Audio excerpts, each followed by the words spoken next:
sauti ya upepo airinga na itala huzuni, iringa baridi kangilonga kumenuna, neema roho yako ipumzike. Dar es Salaam ilikuwa inazama kwenye mvua kubwa, lakini ndani ya jumba la kifahari la Masaki, utu wa mwanamke mmoja ulikuwa unavunjwa vipande vipande. Mimi ni msimulizi wako, Victor Rashid. Leo ninakuletea hadithi ya kusisimua na yenye mafunzo mazito. Hadithi ya mwanamke aliyepambana na kivuli cha utajiri. Karibuni kwenye Kivuli cha Dhahabu. Sura ya 3: Miiba ya sheria na harufu ya ofisi.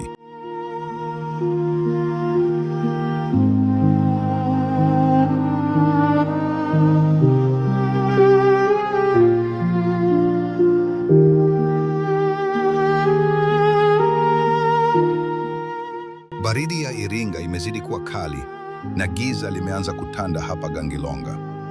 Neema ameketi kwenye kiti chake cha mbao akinitazama kwa macho yaliyopoteza nuru, huku akishika chupa ya konyagi kama ndiyo mlinzi wake pekee.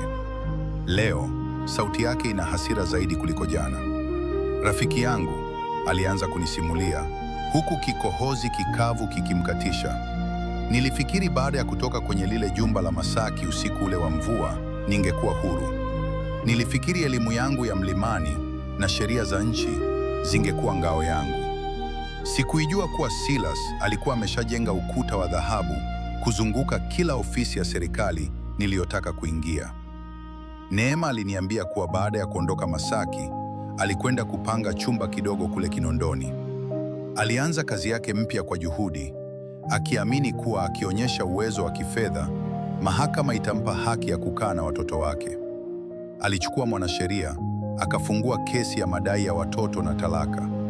Alikuwa na matumaini, lakini maumivu yalianza siku ya kwanza ya kesi. Sitaisahau ile siku ya kwanza mahakamani. Neema alinisimulia huku akipiga funda kubwa la pombe. Nilifika nikiwa nimevaa suti yangu ya kazi, nikijiamini. Lakini Silas aliingia na msururu wa mawakili 6 wakubwa, watu ambao picha zao huziona kwenye magazeti kila siku. Alinitazama kwa dharau, akatabasamu kile kicheko chake cha kishetani na akanong'ona, "Nilikwambia hutashinda, Neema." Kesi ilipoanza, Neema alishangaa kuona ripoti za polisi zilizokuwa zimegushiwa. Silas alileta mashahidi, wafanyakazi wa ndani wa Masaki ambao Neema aliwapenda na kuwasaidia, lakini walisimama na kusema uongo chini ya kiapo. Walidai kuwa Neema alikuwa mlevi tangu akiwa Masaki. Nilipiga kelele mahakamani, rafiki yangu. Nilisema, "Mnadanganya." Lakini hakimu alinigombeza. Neema alikumbuka kwa uchungu. Kila nilipojaribu kueleza kuhusu kipigo na mateso, hakimu alikuwa anasema, "Hiyo haina ushahidi wa kidaktari." Silas alikuwa ameshahakikisha kuwa hakuna daktari yeyote Dar es Salaam atakayenipa ripoti ya majeraha yangu. Baada ya miezi 6 ya kesi kuvutwa makusudi, hukumu ilitoka.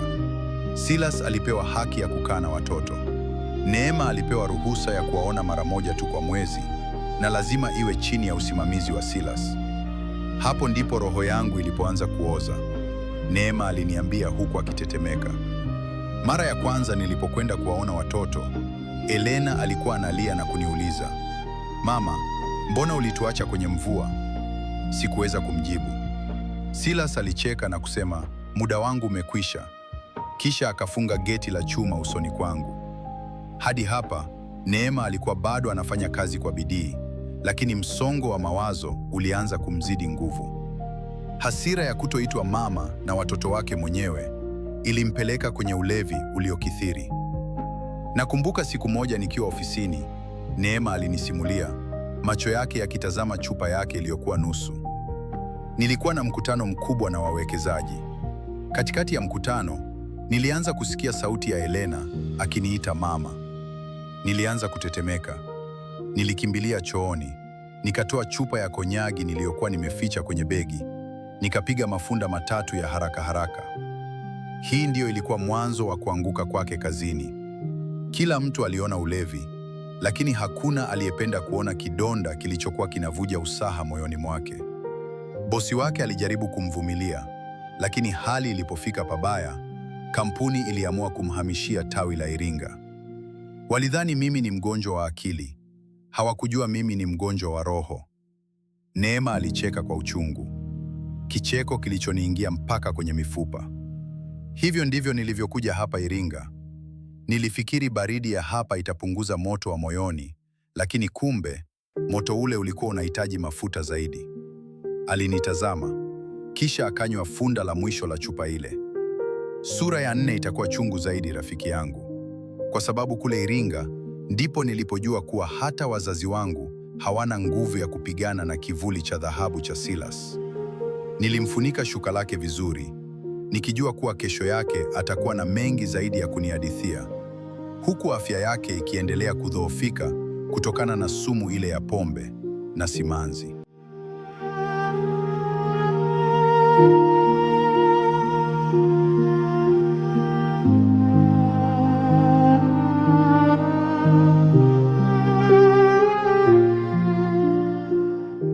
Tumefika tamati kwa leo, lakini safari ya hadithi hizi ndio kwanza inaanza. Ili kuwa wa kwanza kupata mwendelezo na simulizi nyingine kali kama hizi, tafadhali bonyeza alama ya subscribe, share simulizi hii na rafiki zako, na tuandikie kwenye comment ni jambo gani limekugusa zaidi leo. Mimi ni msimulizi wako, Victor Rashid. Asante kwa kuwa nami.